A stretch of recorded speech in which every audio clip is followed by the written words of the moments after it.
Hello and welcome back to Writing Toolkit 1, Make a Plan. You are in Video 3, Narrow Ideas. In this video, we're going to talk about selecting the best ideas from your brainstorm. You're going to do this by keeping ideas that fit, eliminating the irrelevant ones, and revising as needed.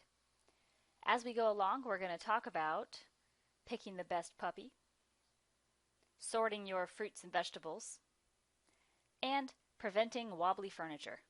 Let's get started. So in the last lesson, you learned about brainstorming, and you came up with a bunch of good ideas in a stress-free environment. And that's like you're at the puppy store and you see all these puppies running around and they're all so cute and wonderful, but you're looking for that one puppy that's just right for you. That's what you have to do now. You got all your brainstormed ideas, you got all your puppies running around, but you want to just pick that one puppy that's just right, those ideas that are just right for you.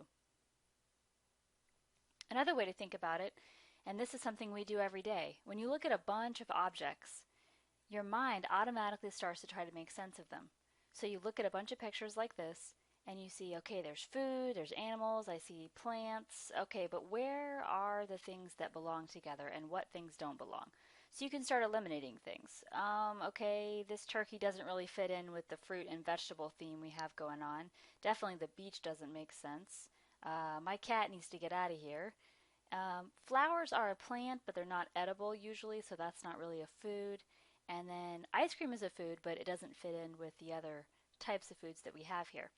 So I've essentially very quickly been able to eliminate the things that don't really belong here. Once I've done that, I can then arrange them in a logical way and make sure that they kind of fit into normal categories. So I'll draw a line down the center and I'll say, okay, over here I have all my fruit type foods and over here I have all my vegetables. And our brains do this constantly. We just need to make sure that we're applying that to our essay topics. So when you're in class and you get that assignment, you've done your brainstorm, just like Amy, and you've got this, maybe a cluster diagram like she has, where you've got a bunch of ideas. Now it's time to start thinking, okay, how am I really going to use these ideas? How's it really going to look in my essay? So you start to cross off the things that aren't so important to you or aren't so interesting, or maybe they just don't quite fit. For example, Amy will say, location, not so good. My main point is location. That shouldn't be one of my supports. How about weather? Yeah, I know the weather's going to be good. She's going to plan it at a time when the weather's nice, so she's not worried about that. And people. She knows she wants to go with her family, so it's not really a debate whether she's going to go with family or friends or whoever. So now she's left with these 3 points that she really wants to focus on. Let's take a look at those. She's looking at activities, affordable, and relaxing.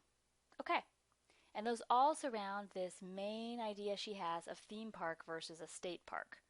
Well, theme park and state park are kind of vague. They're kind of general. Could we make that more specific? One of the parts of sorting is getting down to the specific topic that you want to think of. Instead of theme park versus state park, what if we said Disney versus Fort DeSoto? These are 2 places she really is thinking about going, and it's more interesting to compare real locations rather than sort of general labels.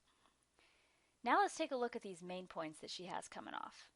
Activities, that sounds pretty good. It's broad enough where she can come up with some good details, and definitely there's going to be different activities between Disney and Fort DeSoto.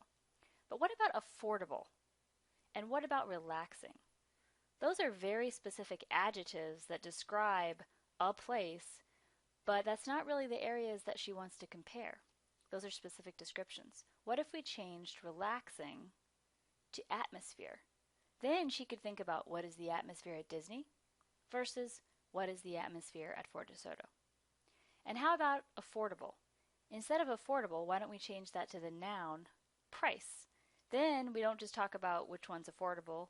We can also talk about prices of different activities, prices of different things that you have to do with these different places. Now we're looking a little bit better.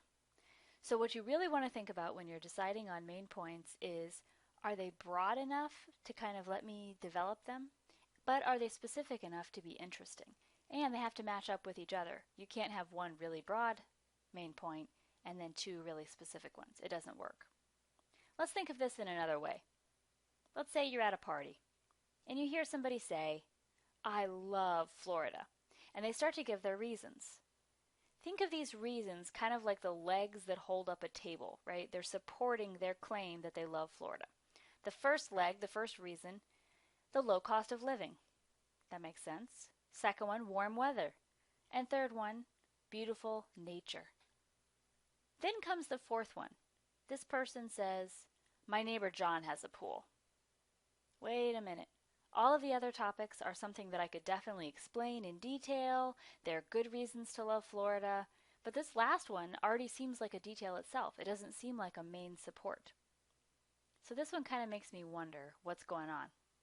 When you have a point like that that doesn't fit the others, it's like you have a leg of the table that's shorter than the others. What's going to happen is your table is going to fall over. Same thing with the essay. The essay is not going to feel even. It's not going to feel balanced. So instead of this weird support, "My neighbor John has a pool," let's back up and make that a little bit more broad. How about good neighbors? That's a good supporting point that could match up with low cost of living, warm weather, and beautiful nature. Now we have a table that is well supported. We have an argument that is well supported by 4 points that all match up with each other. So, in conclusion, to wrap up, keep ideas that fit. Eliminate the irrelevant ones. And revise as needed. If you have a wobbly table leg, make sure you let yourself see that and revise. This is the end of Lesson 3. Now you can do the practice and go on to Video 4. Talk to you soon.